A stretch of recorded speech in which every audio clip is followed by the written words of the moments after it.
distribution and selling price of retail fuel.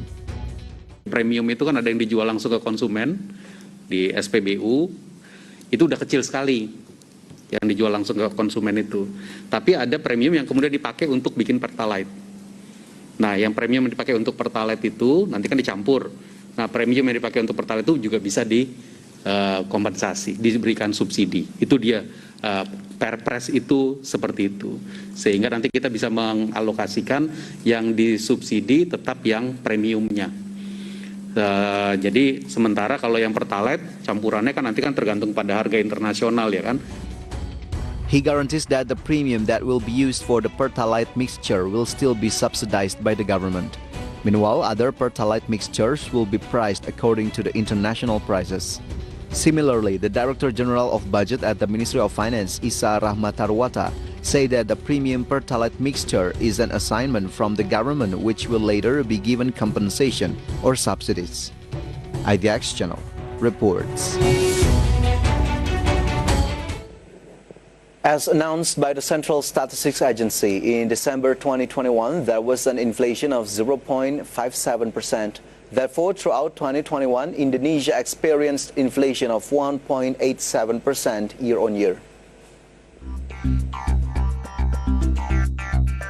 The Central Statistics Agency noted that throughout December 2021, there was an inflation of 0.57%. An increase in the price of a number of commodities also pushed the inflation rate. Head of BPS Margo Yuwono said that of the 90 CPI cities surveyed by BPS, 88 cities experienced inflation and 2 cities experienced deflation.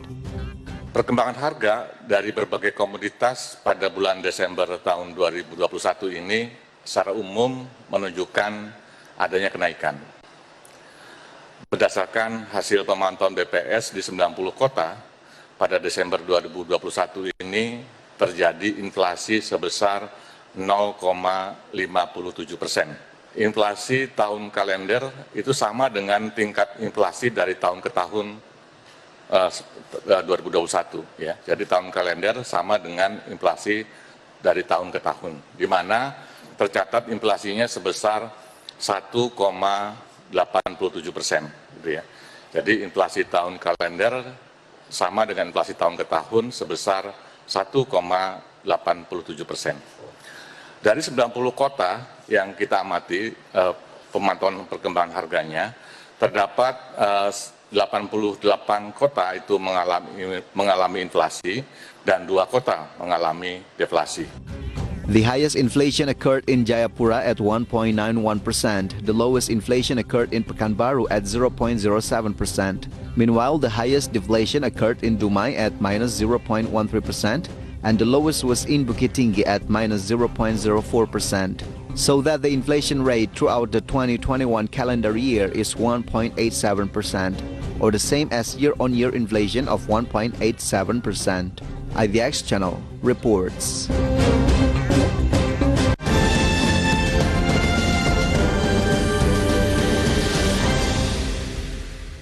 And we're moving on to a global update. China has put a second city into total lockdown after asymptomatic COVID cases were discovered.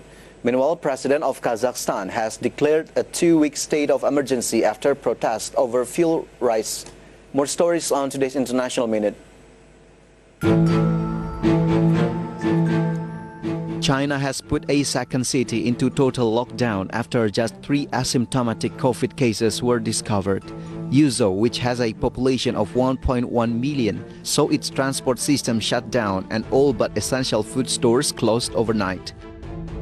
It follows a similar lockdown in Xi'an, where 13 million have been confined to their homes since 23 December. The strict measures come ahead of the Lunar New Year and the Winter Olympics due to be held in Beijing.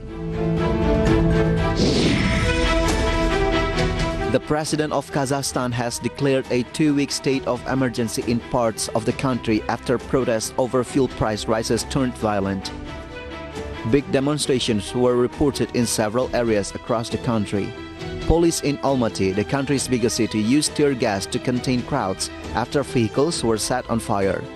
President Kassym-Jomart Tokayev said in a video address on Tuesday that attacks on government offices by protesters were absolutely illegal. The U.S. has recorded more than 1 million new COVID cases as officials warn the peak of a fast-spreading Omicron surge is still to come. A record 1,800,211 cases were reported on Monday, the highest one-day tally anywhere in the world, according to Johns Hopkins University. The Omicron variant accounts for the majority of cases in the U.S. President Joe Biden, who is facing criticism over his response, called for schools to stay open despite the surge. ASUS has been forced to issue a product recall after reports from some users that its motherboards were melting. Reports emerged on social media that a number of affected Z690 Hero motherboards made by the computer company were burning and producing smoke after normal use. ASUS acknowledged the fault and said it could potentially affect specific units manufactured in 2021. IDX Channel reports.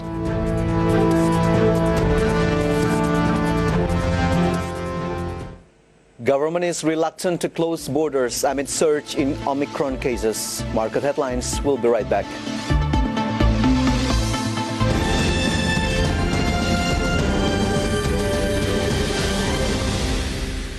Kementerian Pariwisata dan Ekonomi Kreatif secara tegas akan memperketat bagi para wisatawan asing yang akan liburan ke Bali. Ya, nantinya wisatawan asing harus melakukan swab PCR sebelum keberangkatan.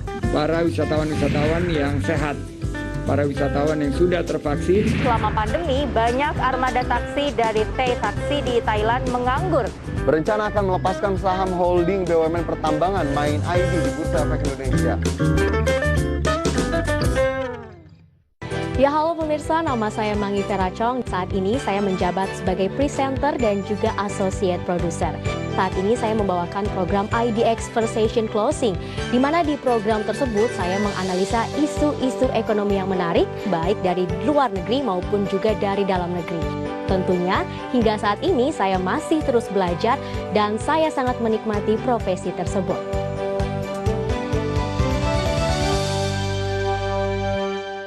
Pak Diki, sebelum membahas lebih jauh, apa nih? Ada varian baru dari COVID-19 yaitu Omicron. Omicron ini 1,3 kali lebih cepat menular dari Delta varian. Awali hari Anda dengan beragam informasi bisnis terkini yang kami kemas dalam berita teraktual dan berkualitas. Power Breakfast, informasi terkini seputar ekonomi, bisnis, pasar modal, dan industri kreatif yang dikemas secara ringan. New Screen menyajikan informasi ekonomi, bisnis, dan keuangan. Market Headline menayangkan berita ekonomi dan bisnis dalam bahasa Inggris.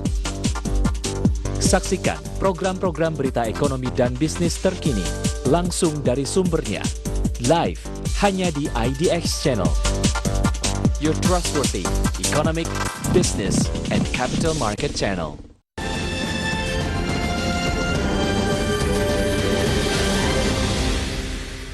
Welcome back. Regarding government's ban on coal exports, SOE Minister Erick Thohir said that SOE support government policies related to energy supply for domestic needs. He even asked for a long-term contract related to DMO that can be adjusted every month.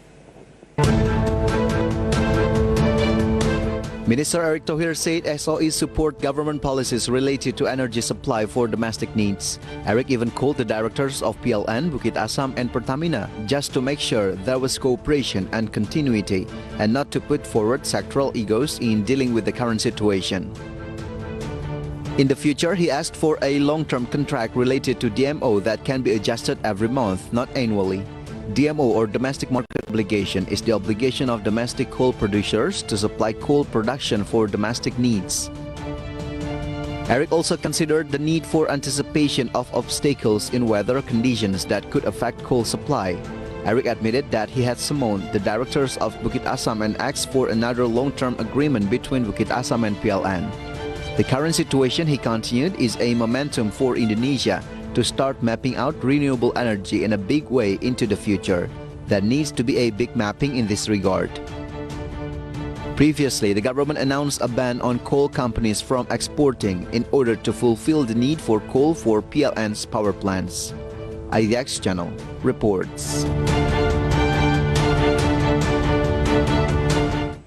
Finance Minister Sri Mulyani Indrawati revealed there were 195 taxpayers who reported their assets in the Tax Amnesty Volume 2. The reported income tax reached 21.99 billion rupiah from 169.9 billion rupiah in assets.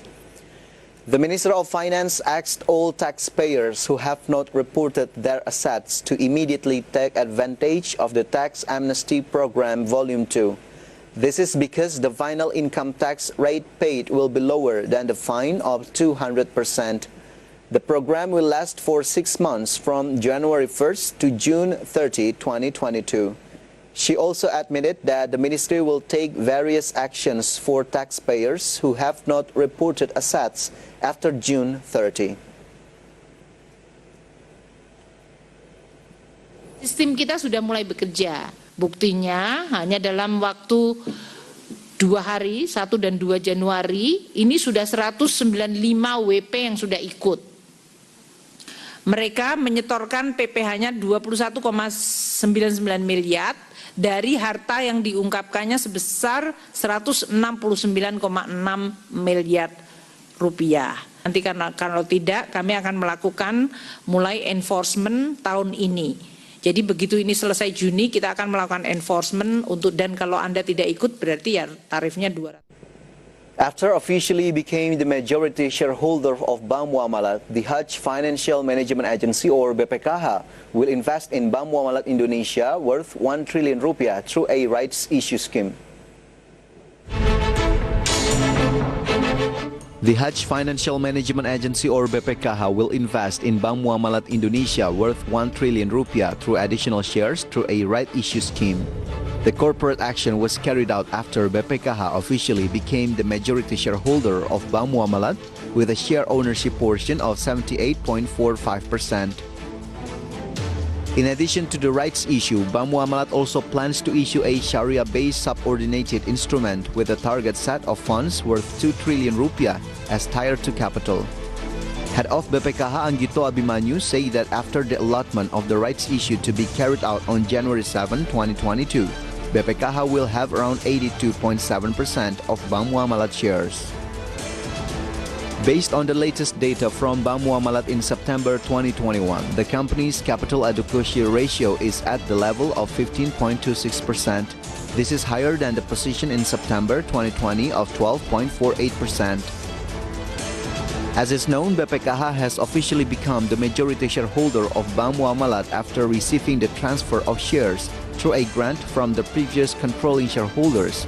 Among them are Islamic Development Bank, Bobian Bank, Atwil Holdings Limited, National Bank of Kuwait, IDF Investment Foundation, and BMF Holdings Limited with 7.9 billion shares or equivalent to 77.42%. IDX Channel reports. The Ministry of Health announced the addition of 92 cases of Omicron. Thus, the total number of COVID-19 cases of the Omicron variant in Indonesia reached 254. The Ministry of Health said that the majority of cases of the Omicron variant were still dominated by travelers from abroad or imported cases. However, the National COVID-19 Handling Task Force emphasized that the government did not completely close the door to the arrival of travelers from abroad, even though the transmission of the Omicron variant of the coronavirus continued to increase. The spokesperson for the COVID-19 Task Force, Wicky Adrian, say the government would continue to open the door for international arrivals, especially for Indonesian migrant workers, due to various considerations such as citizen rights and diplomatic relations. However, we could appeal to Indonesians to postpone their overseas trips if they were not urgent. Pertama, upaya yang dapat dilakukan di pintu kedatangan luar negeri diantaranya mengatur arus kedatangan pelaku perjalanan. Hal ini menjadi penting mengingat kepadatan pelaku perjalanan dapat berpengaruh pada semakin besarnya peluang kasus importasi masuk maupun penularan antar penumpang. Pembatasan pintu masuk luar negeri bagi WNA maupun WNI yang saat ini hanya melalui 3 pintu kedatangan untuk moda udara, 3 pintu kedatangan untuk moda laut, dan Until September, Bumi Serpong Damai posted 150% profit growth. Right after the break, stay tuned.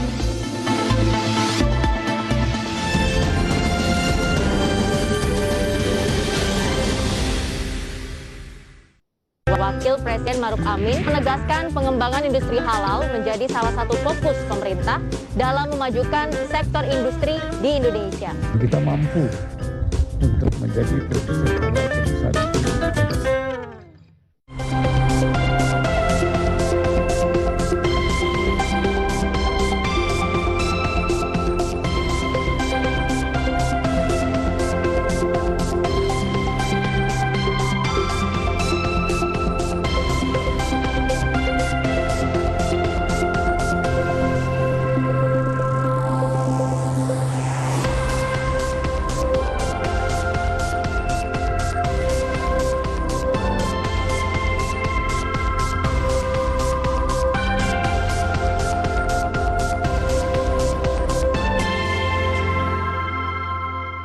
Ada strategi khusus nggak dari Volcraft sendiri agar bisa bertahan di tengah pandemi? Justru karena kita salah satu yang bisnis yang malah diuntungkan dengan pandemi ini, jadi strateginya bukan strategi bertahan, tapi strateginya strategi growing.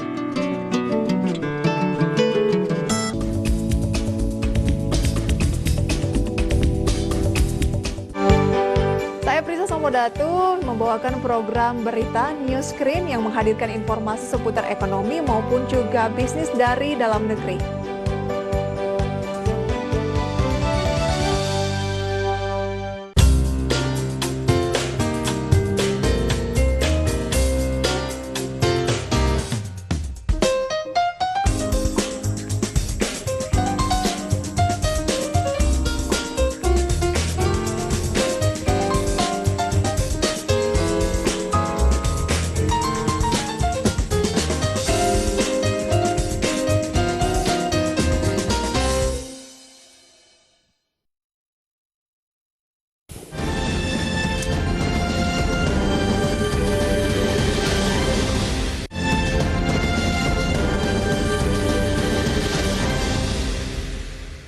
You're watching Market Headlines. At the Jakarta Composite Index intraday movement earlier today, JCI was open at the level of 6,716.44 and then approaching the closing time on the first session, the index was on the level of 6,662.03.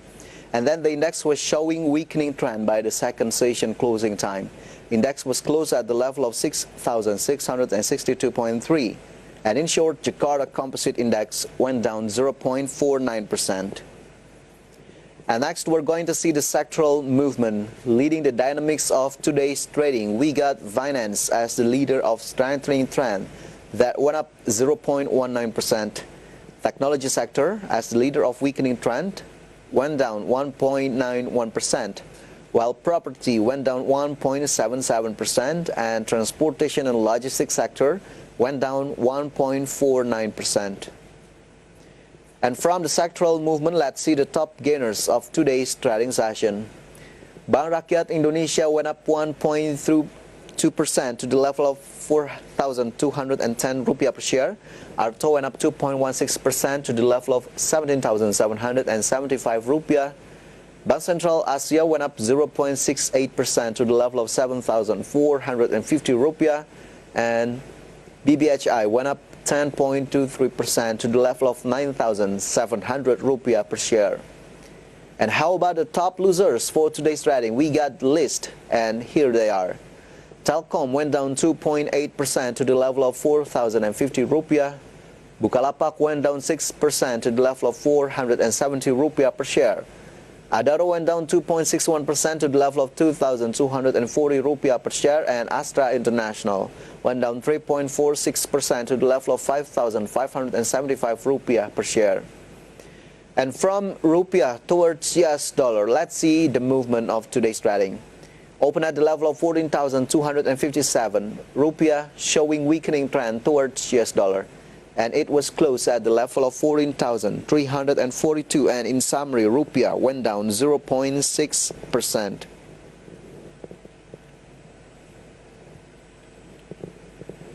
In the first 9 months of 2021, Bumi Serpong Damai recorded a profit surge of 154.19% year-on-year. Bumi Serpong Damai recorded a profit surge of 154.19% on an annual basis in the first 9 months of 2021. Based on the company's financial reports, the company made a profit of 930.77 billion rupiah from the previous 366.17 billion in the same period in 2020.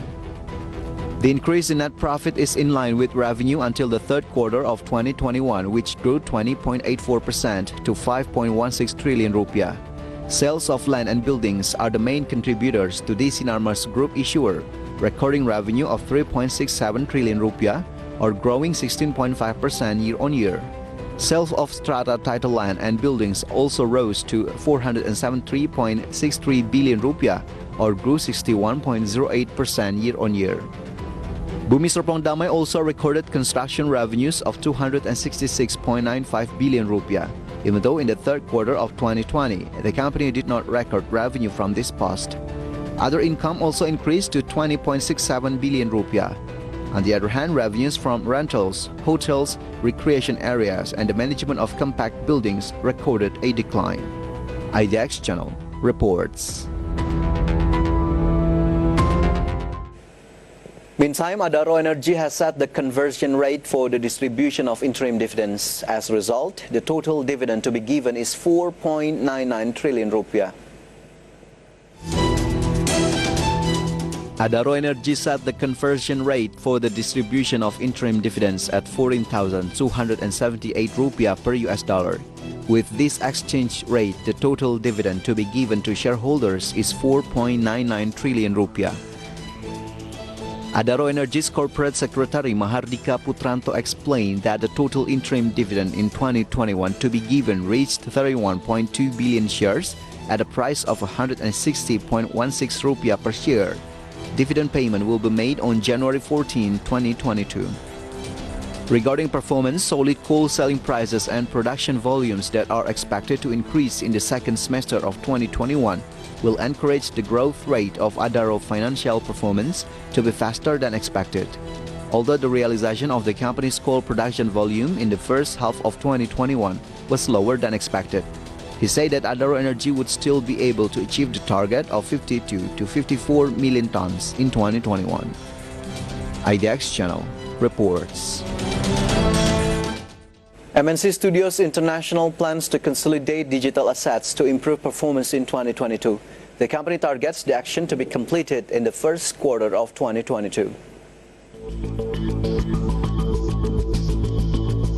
MNC Studios International in the near future plans to consolidate digital assets to improve performance in 2022. The plan is targeted for completion at the beginning of this year. MNC Studios International President Director Ella Kartika said the assets to be consolidated were MNC Digita Indonesia, MNC Portal Indonesia, and also MNC OTT Network and MNC Vision Networks. Based on an official statement on the IDX website, the company will take over 99.99% of the holding company shares and require a total cost of up to 3.38 trillion rupiah to complete the plan. Ella added that the company will seek approval from shareholders at the extraordinary general meeting of shareholders on February 7, 2022. MNC Studio itself targets the action to be completed in the first quarter of 2022. Meanwhile, until the third quarter of 2021, the company posted revenue of 1.3 trillion rupiah, an increase of 26% on an annual basis. IDX Channel reports.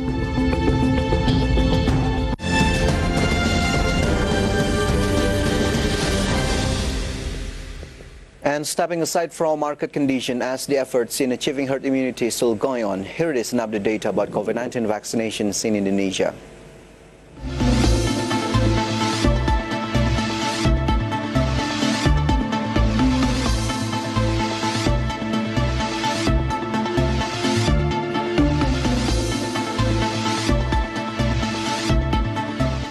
And the news close our market headlines today. Please enjoy our next program on IDX Channel, your trustworthy economic, business, and capital market channel. I'm Fajar Wayong. Have a nice evening. Stay safe.